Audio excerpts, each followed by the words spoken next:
आणि आता एक वेगळी बातमी. कशी तयार होते चितळ्यांची जगप्रसिद्ध बाकरवडी? कसा तयार होतो चितळ्यांचा देश-विदेशात पोहोचलेला चिवडा? पुण्यातील चितळे बंधूंच्या नव्या प्लॅनची सफर. NDTV मराठीवर चितळे बंधूंचा नवा कोरा प्लॅन पाहूया आमच्या या खास रिपोर्टमधून.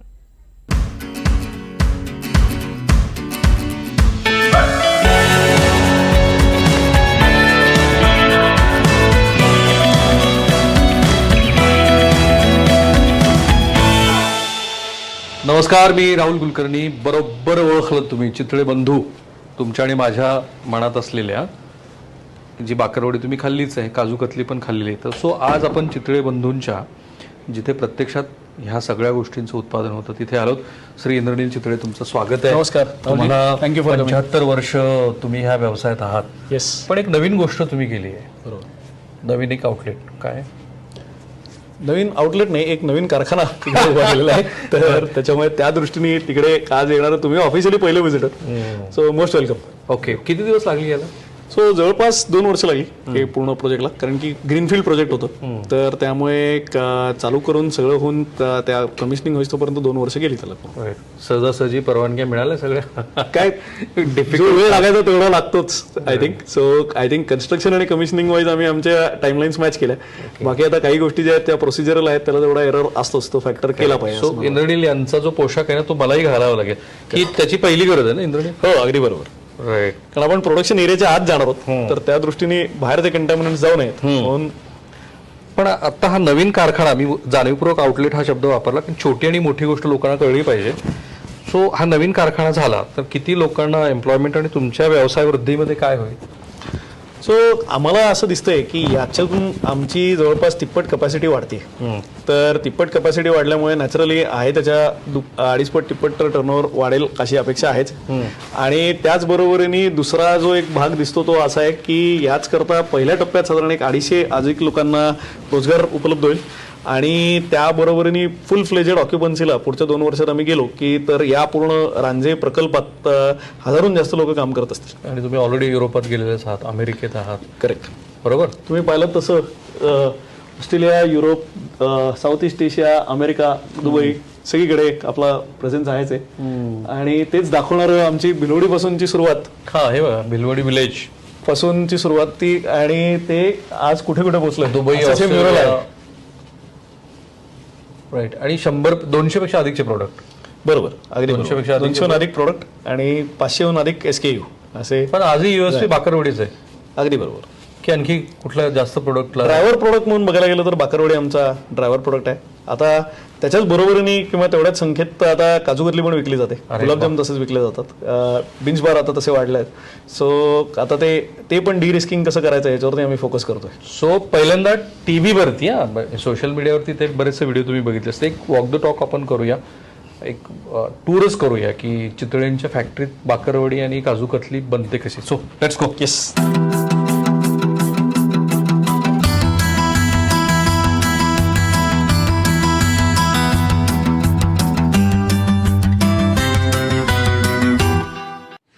काय काय प्रोडक्ट बनतात इथे? हा पहिला जो आला आपण तो मिठाई सेक्शन आहे. मिठाई सेक्शन मध्ये आता गणपतीत आपण आहोत, त्यामुळे पहिला म्हणजे मोदकाचं काम झालं. तर आता आपल्यासमोर इकडे दिसेल की हे मोदक बनताना दिसतील.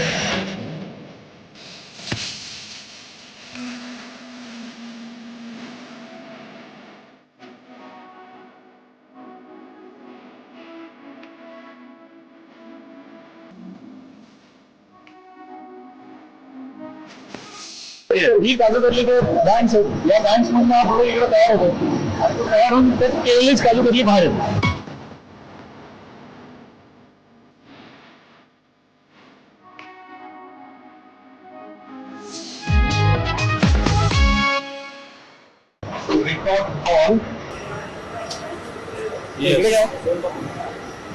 सोनपापडी जाऊ.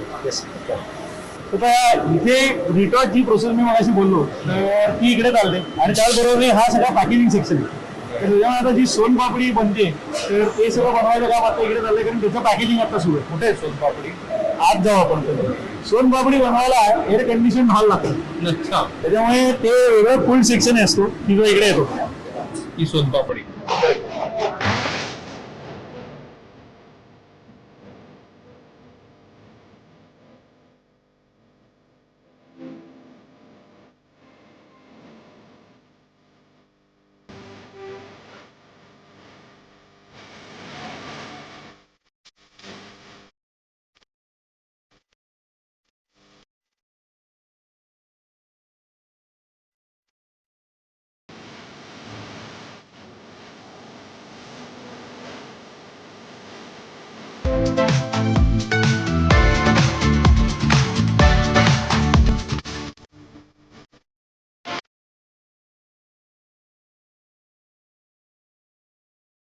असं करून हा प्रोडक्ट बाहेर येतो. त्याच्यावरती date coding, detail, batch number, expiry सगळं टाईप केलं जातं. सगळ्याच गोष्टी आहेत तिथे. आपण चितळ्यांच्या फॅक्टरीत आहोत. अजून थोडासा मला वाटतं गरम वाटतं. हा ठिकाणी सील आता करून झालं, हॉट सील असतं. आपला हा जो प्रवास आहे ना या फॅक्टरीच्या आतमधला तो सुरूच राहणार आहे. पुढचं प्रोडक्ट आपण बघूया. बाकरवडी. हे युनिट इंद्रनील हा आपण पहिले इकडनं जाऊ. स्टोअर दिसतंय पूर्ण आहे. हा सो हे सगळं रॉ मटेरियल स्टोअर आहे. वा. आणि तिथेही तुम्हाला दिसेल की सगळीकडे रॅकिंग सिस्टम्स आहेत. त्याचबरोबर पॅलेट्स वरती आहेत. सो कुठलीही गोष्ट डायरेक्ट भिंतीला टच नाही. आणि त्या दृष्टीने सगळ्याचं कोडिंग केलेलं असतं की B5 काय आहे, कोरिएंडर एक्स्ट्रा कुठे आहे, आणि अशा पद्धतीचे ग्रीन टॅग्स लावले जातात. अच्छा, सगळ्यात महत्वाचं मला चितळ्यांचं काय वाटलं की ते भुईमुगाच्या तेलाला प्राधान्य देत आहेत. Correct correct. करेक्ट. इथे बघा सगळीकडे हा त्याच्यावरती लिहिलेलंच आहे बघा, जवान ग्राउंडनट ऑइल.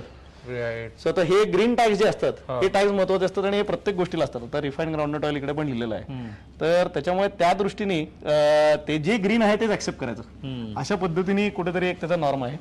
आणि त्याचं कारण असं असतं की दिवसभर फॅक्टरी चालू असताना सकाळच्या लोकांनी काय संध्याकाळी केलं हे कळत बसायला हँडओव्हर करायला वेळ नसतो. त्यामुळे जे ग्रीन आहे ते घ्यायचं असं कुठेतरी असतं. आणि जे डेली प्रोडक्शनला लागणार ते खाली काढून ठेवलं जातं की ज्याच्यामुळे ट्रान्सपोर्ट टाइम वाचतो. आणि आम्ही खूप कमी इन्व्हेंटरी कॅरी करतो. आमच्या या मिल्स बरोबर सगळ्यांबरोबर क्लोज टायप असल्यामुळे ते आम्हाला आठवड्यातनं 2दा पण रिप्लेसमेंट द्यायला तयार असतात. आणि त्यामुळे फ्रेश प्रोडक्टच कायम वापरला जातो. ग्रेट. म्हणजे आठवड्यात ते किती वेळा जर गरज पडली आठवड्यात लागलं तर 3 वेळा सुद्धा आम्हाला रिप्लेसमेंट देतात. 2 वेळा नॉर्मली आम्ही प्लॅन करतो की 3 दिवसाची इन्व्हेंटरी आमच्याकडे असली पाहिजे. सगळ्यात महत्वाचा प्रश्न जो प्रेक्षकांना पडणार आहे तो असा की तुम्ही हे सगळे पदार्थ बनवत असताना ह्या सगळ्या गोष्टी ज्या तुम्हाला लागणार, बेसन आहे, साखर आहे, तेल आहे, याची निवड करताना काय डोळ्यासमोर ठेवता? सो मेन फॅक्टर हा असतो की प्रत्येकाची एक मोजायची व्हॅल्यू असते. आता मिरचीसारखी गोष्ट घेतली तर शोवेल हीट युनिट असतं, किती तिखटपणा त्याच्यात आहे. ग्राउंडनट ऑइल बघायला गेलं तर त्याचे वेगवेगळे व्हॅल्यू असतात की ऑक्सिडेशन किती आहे, पेरॉक्साईड व्हॅल्यू किती आहे, या सगळ्या गोष्टी मोजल्या जातात. सो मैदा असलं तर त्याच्यात ग्लुटन किती आहे हे मोजलं जातं. खवा असलं तर त्याचा टोटल पोलर कंपाऊंड किती, TPC किती आहे ते बघतो आपण. सॉरी त्याचा आपण प्लेट काउंट बघतो. आणि ऑइलचा आपला TPC दुसरा असतो की जो टोटल पोलर कंपाऊंड असतात ते आपण मोजले जातं. सो या सगळ्या गोष्टी कंट्रोलमध्ये आहेत आणि त्या नियंत्रणातल्याच प्रोडक्ट आमच्याकडे आत येतो. हे आमचं ऑनलाईन क्वालिटी टेस्टिंगचं काम असतं आणि तेच सप्लाय करणं हे आमचं वेंडर मॅनेजमेंटचं काम असतं. आणि ते करतायत की नाही ह्याच्याकरता वेंडर ऑडिट्स आमचे होत असतात. त्यामुळे आमची 2 ते 3 फूड टेक्नॉलॉजीज लोक ही वेंडर्सकडेच फिरत असतात रँडमली चेकिंग करत की आज कधी ते जातील आणि कधी बघतील. ओके. लोकांच्या मनामध्ये एक हेल्थ कॉन्शियसनेस आला आहे, सॅच्युरेटेड फॅट वगैरे वगैरे. तर त्या गोष्टीचा पण आपण विचार करतो आपण. आहे आता बऱ्याचशा गोष्टी आपल्या ट्रान्सफॅट फ्री आहेत. आणि आम्ही आता जास्तीत जास्त प्रयत्न हा करतोय की काही गोष्टी ज्या आपल्याला सॅच्युरेटेड फॅट्स वाल्या प्रोडक्टवरतीच करायला लागतात ट्रेडिशनल रेसिपी म्हणून, तर त्याही कशा चेंज करता येतील. आय थिंक पारंपरिक किंवा भारतीय पदार्थांमध्ये काही बाबतीत अजून तेवढं रिसर्चच नाही आहे. त्यामुळे तो रिसर्च जितका वाढेल तेवढं हे काम इम्प्रूव्ह होईल असं आम्हाला कुठेतरी असेल. तर हा हॉल आपला बाकरवडीचा आहे. आम्हाला वास येतो असेल. सो ही पोळी मशीन्स आहेत सगळी. त्याच्यावर बाकरवडीच्या बाहेरची पोळी बनते.